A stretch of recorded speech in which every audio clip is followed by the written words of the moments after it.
ഇത് സുപ്രീം കോടതിയിൽ നിന്നും ജനാധിപത്യത്തിന്റെ വെളിച്ചം. അരവിന്ദ് കെജ്രിവാൾ ഇതാ പുറത്തേക്ക് ഇറങ്ങുകയാണ്.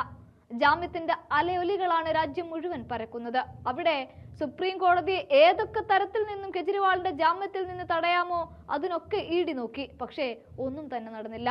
ഇനി വരാനിരിക്കുന്ന പൂരം ആരെയും പറഞ്ഞറിയിക്കേണ്ട കാര്യവുമില്ല. ഇന്ത്യ പിറക്കുന്നു. കെജ്രിവാളിന്റെ മൗലികാവകാശമല്ല തെരഞ്ഞെടുപ്പ് പ്രചാരണം എന്നടക്കം ഇഡി ജയിലിനകത്ത് തന്നെ മുഖ്യമന്ത്രിയെ പൂട്ടിയിടാനുള്ള കാര്യങ്ങളൊക്കെ ചെയ്തു വെച്ചുവെങ്കിലും സുപ്രീം കോടതി പറഞ്ഞു തിഹാറിന്റെ ആ ജയിലിന്റെ വാതിലുകൾ അങ്ങ് തുറന്നു കൊടുക്കുക എന്ന്. ഒടുക്കം ഡൽഹി മുഖ്യമന്ത്രി തെരഞ്ഞെടുപ്പ് നയിക്കാൻ ഇതാ ഡൽഹിയിലേക്ക് തന്നെ.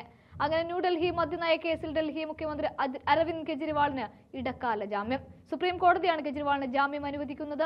ജൂൺ 1 വരെയാണ് ജാമ്യം. കെജ്രിവാളിന്റെ ജാമ്യാപേക്ഷ പരിഗണിച്ചാണ് കോടതി നടപടി.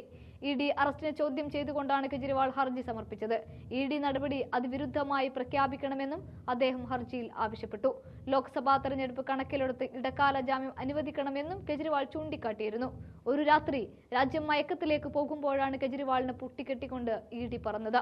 രാവെളുക്കുമ്പോഴേക്കും ലോകമറിഞ്ഞത് അധികാരത്തിൽ ഇരിക്കുന്ന മുഖ്യമന്ത്രിയെ അഴിക്കുള്ളിലാക്കി എന്നതാണ്. പിന്നീട് അങ്ങോട്ട് രാംലീല മൈതാനിയിൽ കെജ്രിവാളിനുള്ള സീറ്റ് ഒഴിച്ചിട്ട് ഇന്ത്യ മുന്നണി ഒന്നടങ്കം സമരം മുഖത്തേക്കെത്തുന്നതാണ്. പക്ഷേ കാലാകാലം പൂട്ടാമെന്ന് വിചാരിച്ച ഇഡിക്കും ബി.ജെ.പിക്കും വലിയ തെറ്റുപറ്റി.